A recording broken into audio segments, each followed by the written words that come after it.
Welcome to Let's Get Metaphysical, the show that stretches you beyond your five senses. When you are looking for your next step on the path into the unseen, we've got you covered. Join epic adventure seekers and level up your game with your host, reality magician Allie Bierman. Have you ever been going along in your life and suddenly, seemingly out of nowhere, you get this feeling, I need to change direction. There's someplace different to go. There's something different I want to do in my life. You're in the right place at the right time. I'm Reverend Allie Bierman, and this is Let's Get Metaphysical, connecting heart and mind, which is what's happening when you're following that feeling. And our very special guest today is Mayana Kingery.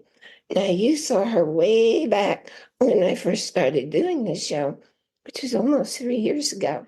And she's here today because I can't think of anybody with more clarity about direction and what leads you to go from one place to the other. And I'm going to introduce her, but let her tell you about 3 things in her life that very few people, maybe even nobody else, knows. So welcome to our show, Mayana. Thank you, Allie. It's so good to be with you. Good to see your smiling face. I love you. So what 3 things would you like to share with us that you think people don't really know about you? Because I know every time I'm following you or with you, there's always another wow.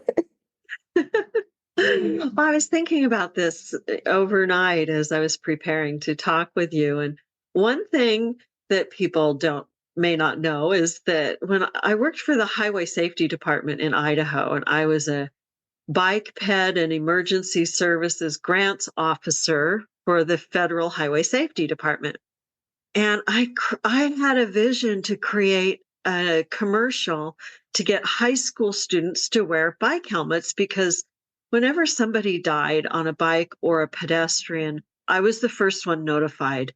And it really just got my heart. Teenagers getting hit on a bicycle or falling and hitting their heads and being damaged for life.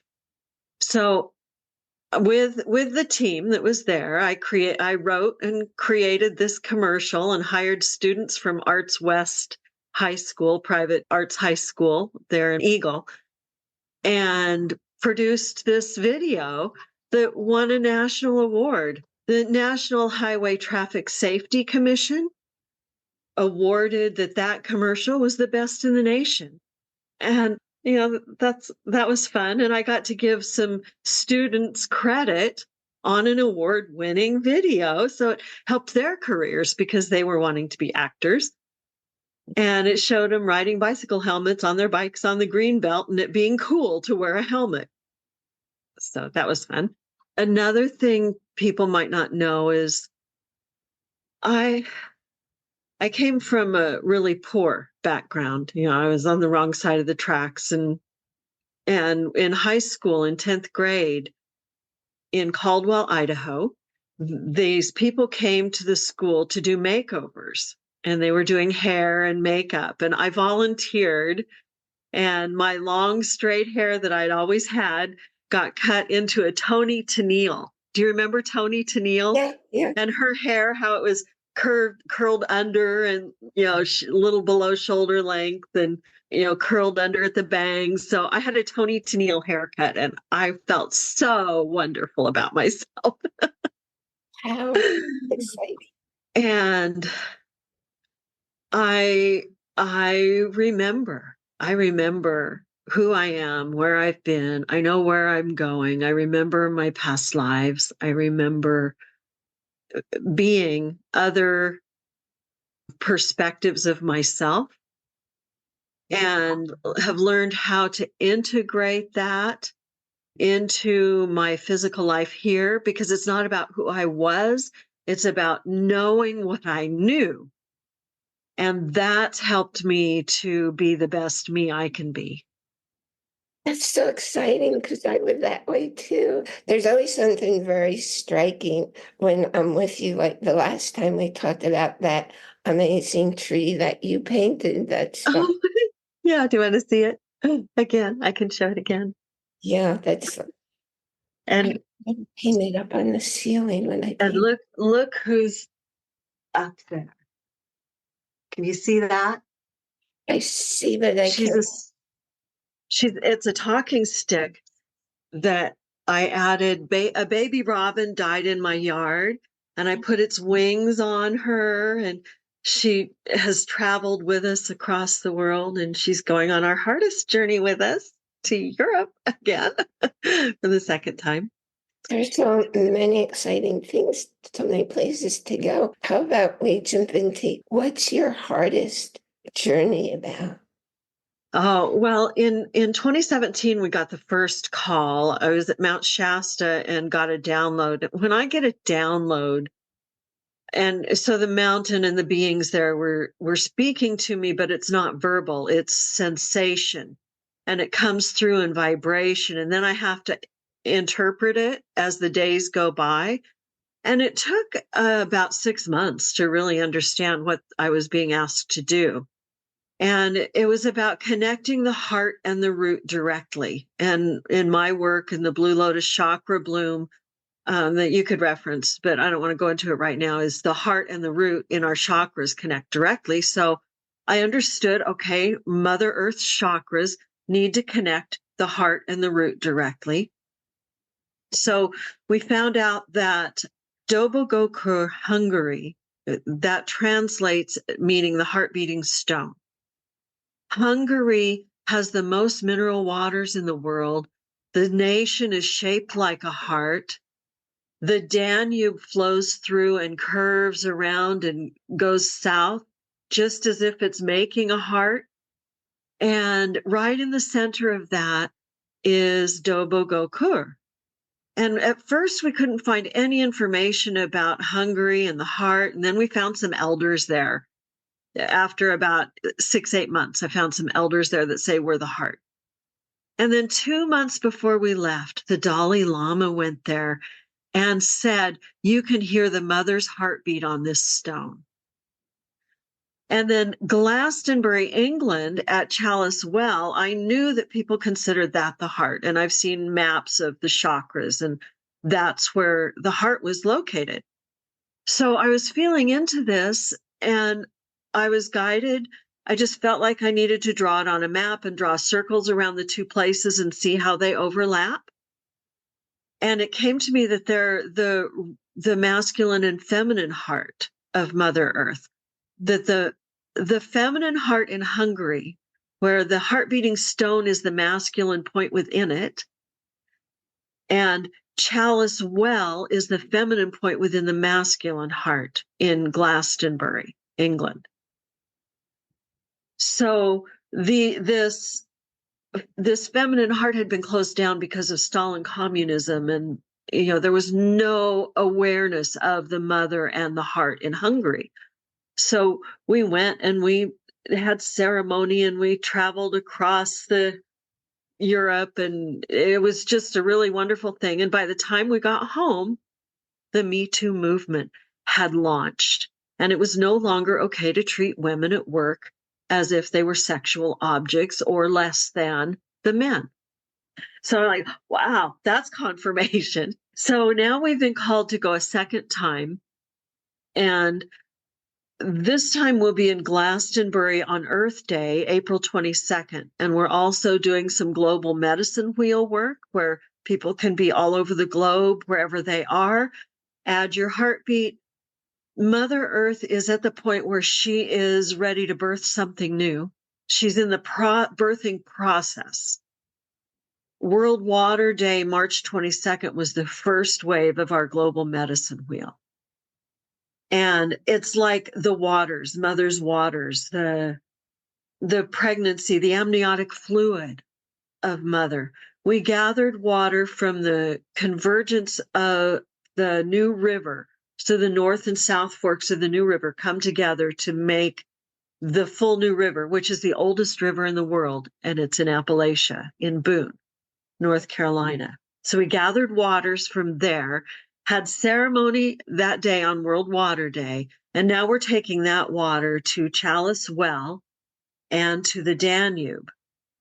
So and taking waters from Chalice Well and from the Danube to mix with it together. For the purpose is not so much healing of Mother Earth. She's birthing something new, but she needs support. And it's humanity that has caused her all her trauma. So it has to happen through human consciousness, that humans have to be aware of what their relationship is with her, our mother, that all nature is Mother Nature. We all come from Mother. And it's like acupuncture points all over the globe that release the tension. So when she's in these birth pangs, humanity can still thrive and survive. Because if we don't, she'll shake us off. She'll rock and roll and shake in her birthing this new thing. And humanity may not do so well. But if we can get enough people to be acupuncture points and people gathered together on Earth Day as nodes, so it's like, a whole bunch of them make a node in a ceremony together, she will be able to birth this and we'll be able to be in harmony with her. It's so perfect. Since I moved to Connecticut, I've become very active in the environment, and I couldn't believe how many organizations there are here and how much legislation we're able to get through because of the activity. And I find that many of the groups I'm aware of are senior citizens because we have the time and the energy to devote to it. We also have the grandchildren who want to enjoy the clean environment. And there was one very, very cool woman. I don't remember where she was in government, but she's encouraging us to have all of our state representatives and senators actually vote in an amendment to the state constitution saying it's our right to have clean air and clean water.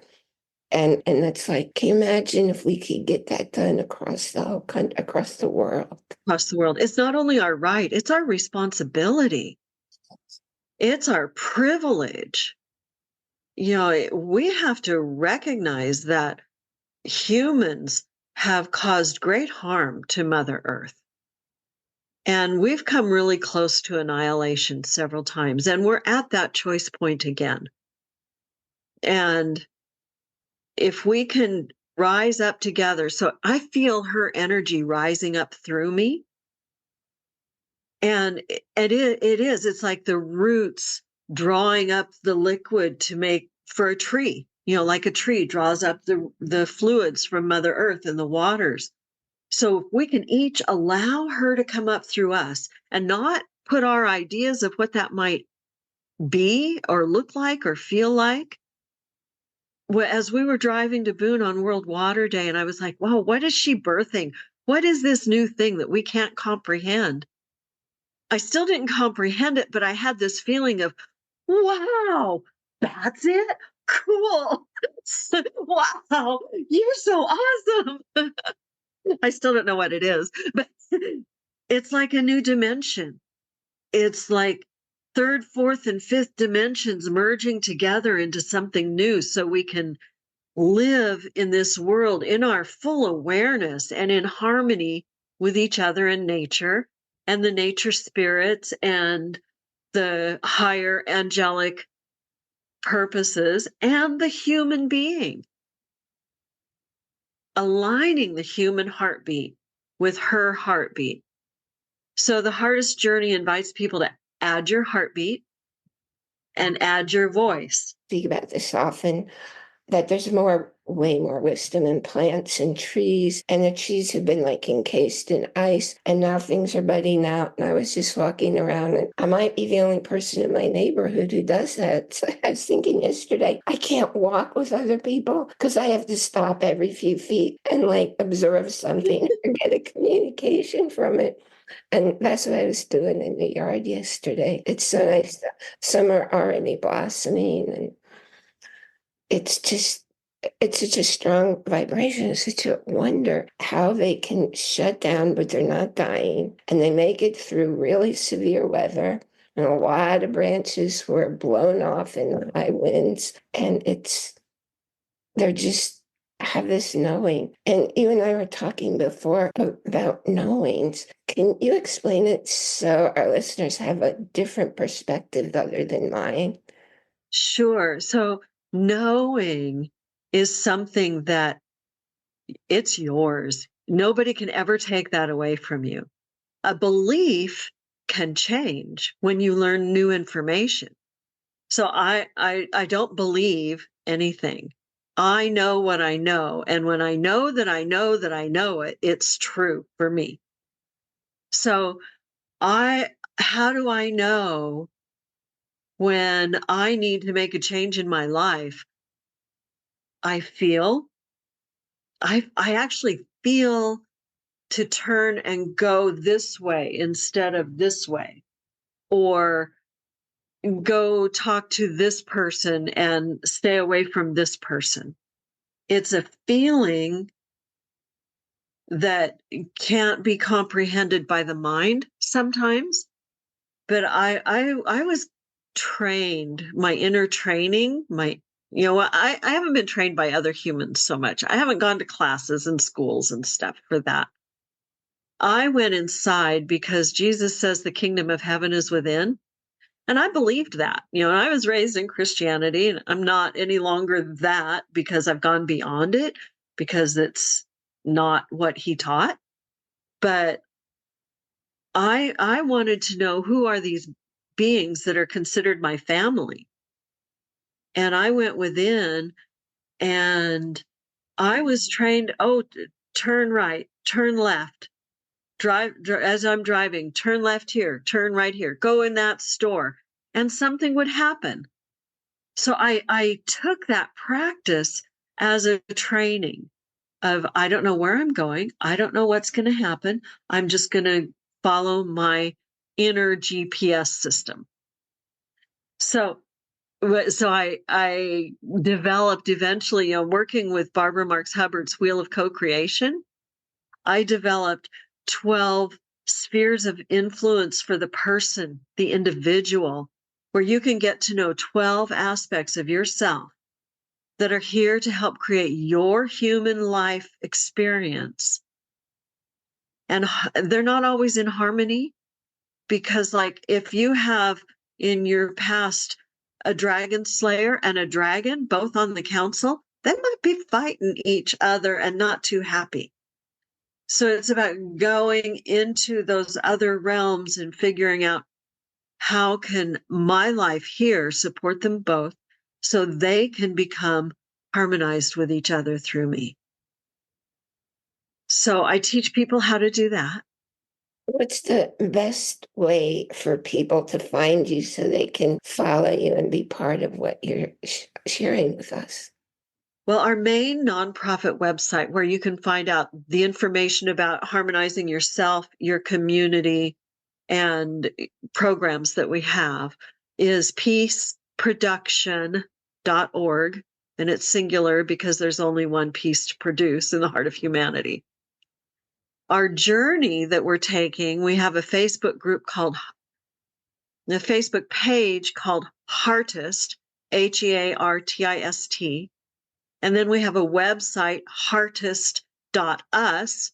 And that's all about this journey that we're taking, and the add your heartbeat and add your voice. So when people have their own knowings from Mother Earth that are coming through, they can share that with us, and we'll publish in a book after the journey. We're going to publish the Heartist Journey book, and we're offering people the opportunity to share what they receive from Mother Earth.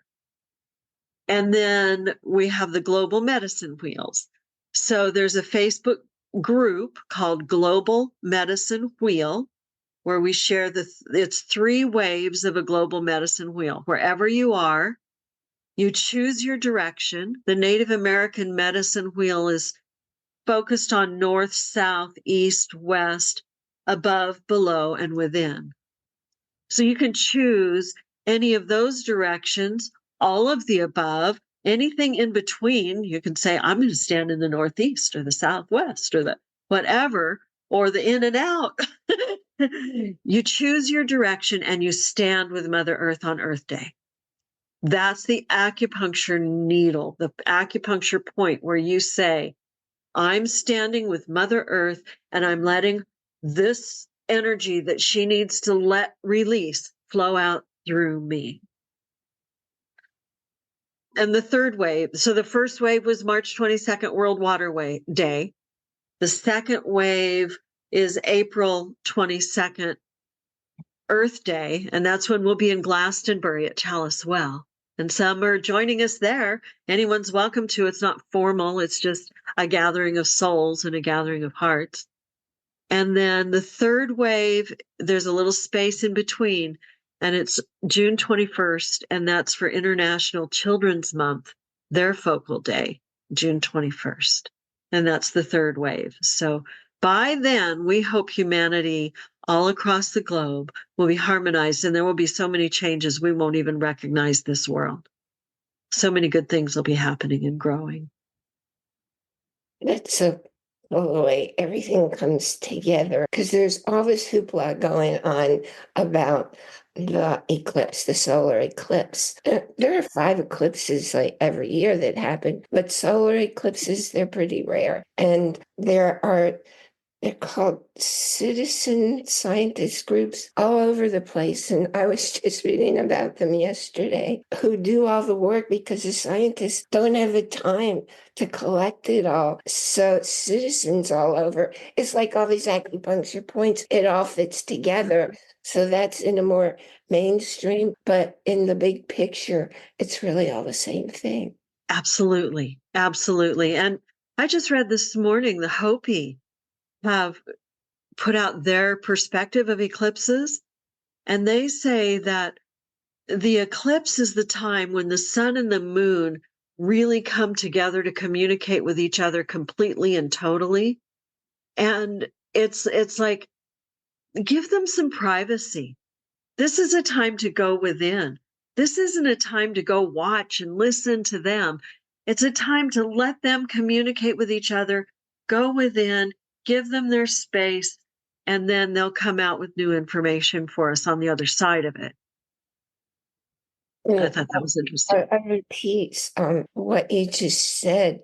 I listen to a lot of science podcasts, and they were talking about people who aren't able to see, so they're blind or low vision. It's listening, because what goes on during an eclipse, if you're listening, you hear what's going on in nature, and it's taking it in with your whole body, with all your senses. And we're just not taught to do that in the big picture. And that's what's been missing. And your work is bringing us all into all of that. So I'm just so grateful to know you.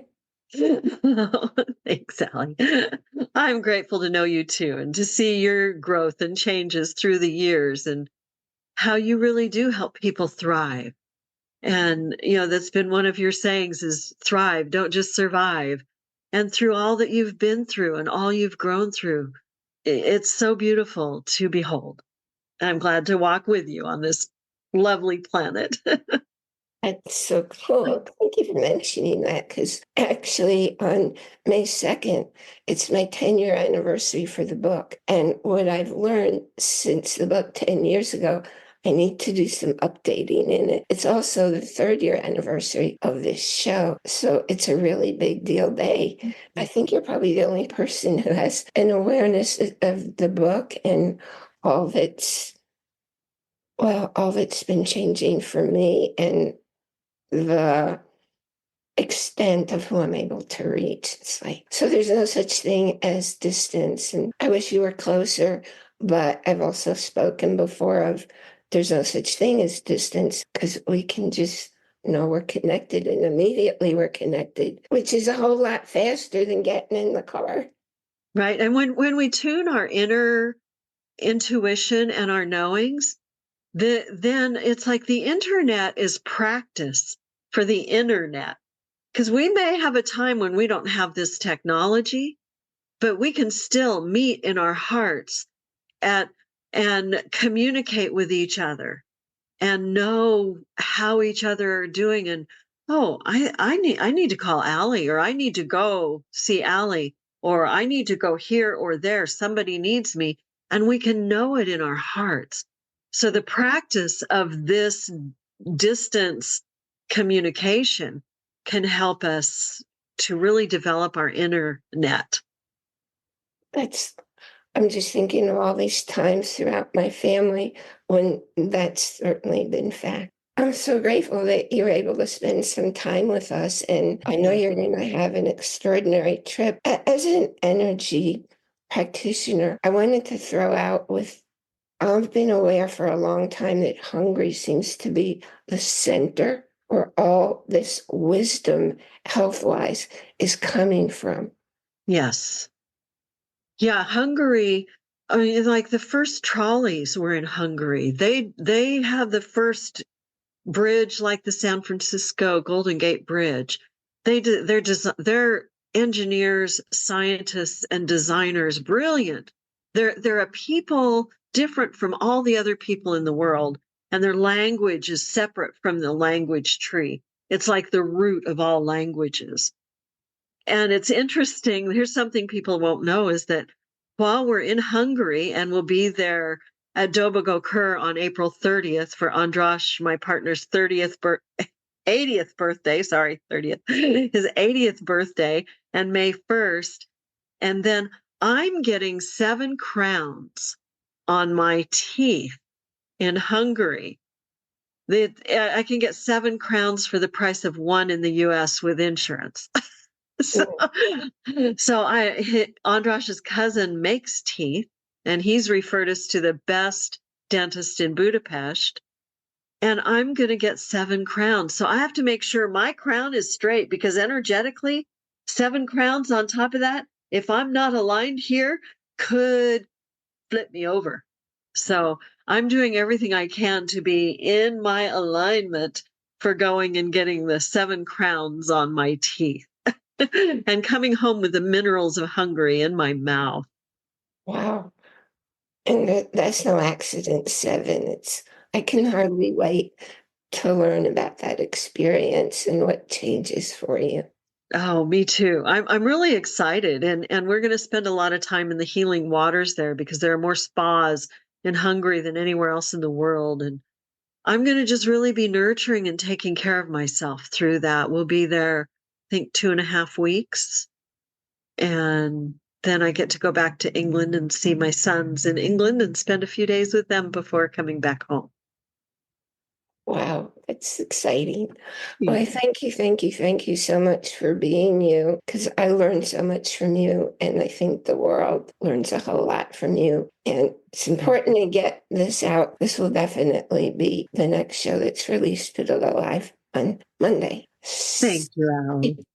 I want to thank all of you again for joining us here today.